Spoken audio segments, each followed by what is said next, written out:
Make sure the hand enters before the elbow. As you can see in this particular clip, the hand and elbow are pretty much entering at the same time. Make sure the pull finishes closer to the thigh and the arm is tighter overall to the side as the arm is finishing that pull. You can see both of these particular skills in the slow motion version.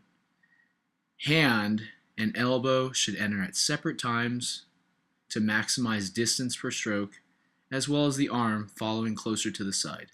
You can see the same hand entry follow through issue in this side above view.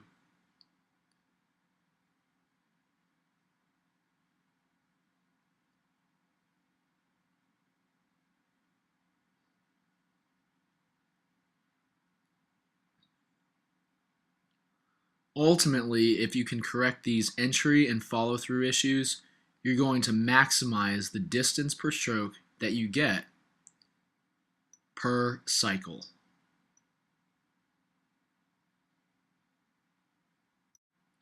The second issue you're going to see is that right hand thumb and index finger entering instead of the index finger and middle finger. Take a look at your left hand right there. That left hand has the index finger and middle finger entering first, whereas that right hand have thumb and index finger entering first.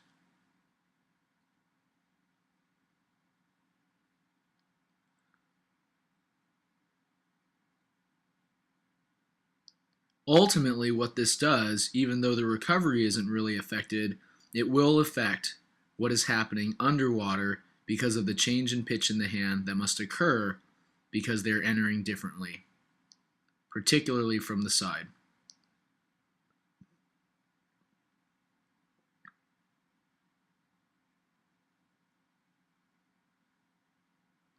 In a moment here, you'll see this issue in greater detail in the slow motion shot.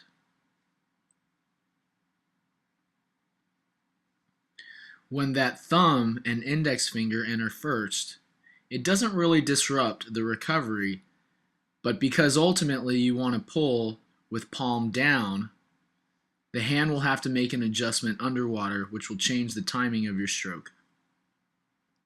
From the back above shot, you can see again that hand and elbow are entering at the same time. Ultimately, if you have a hand entry before elbow, you're going to get maximized distance per cycle.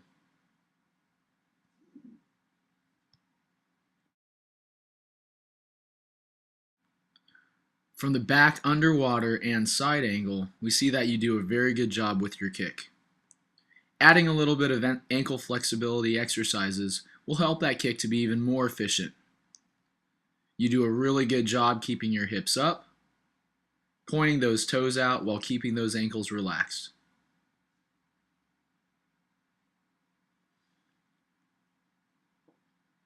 Again, as you can see from the slow motion, those ankles could use a little more flexibility.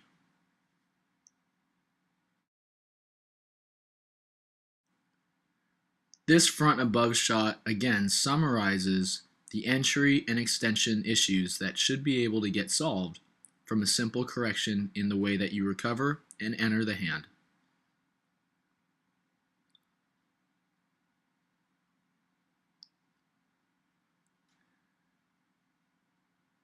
The underwater shot shows a lot of issues in terms of what is happening with respect to your entry, setup, catch, and pull.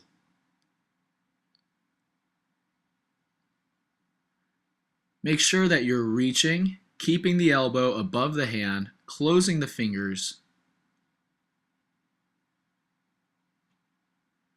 and keeping the pull symmetric. Elbow above the hand, full extension, fingertips closed, symmetric pull. The side underwater shot, which we'll see, will reveal a lot of issues with respect to the pull itself. Notice a lot of wrist flexion on the front. Keep the elbow wrist in line. Avoid flexing the wrist to pull.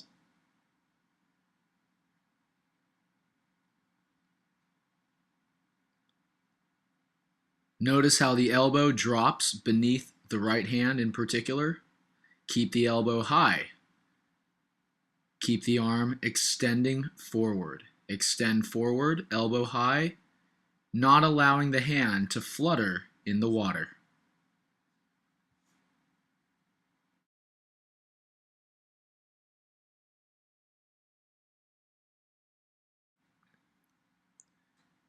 Really, this underwater shot reveals some symmetry issues in your stroke. Take a look particularly at that left arm. It really is better for that left arm to stay in that more narrow field like the right arm is in. Notice how that left arm really shifts wide left, while the right arm maintains a tighter line.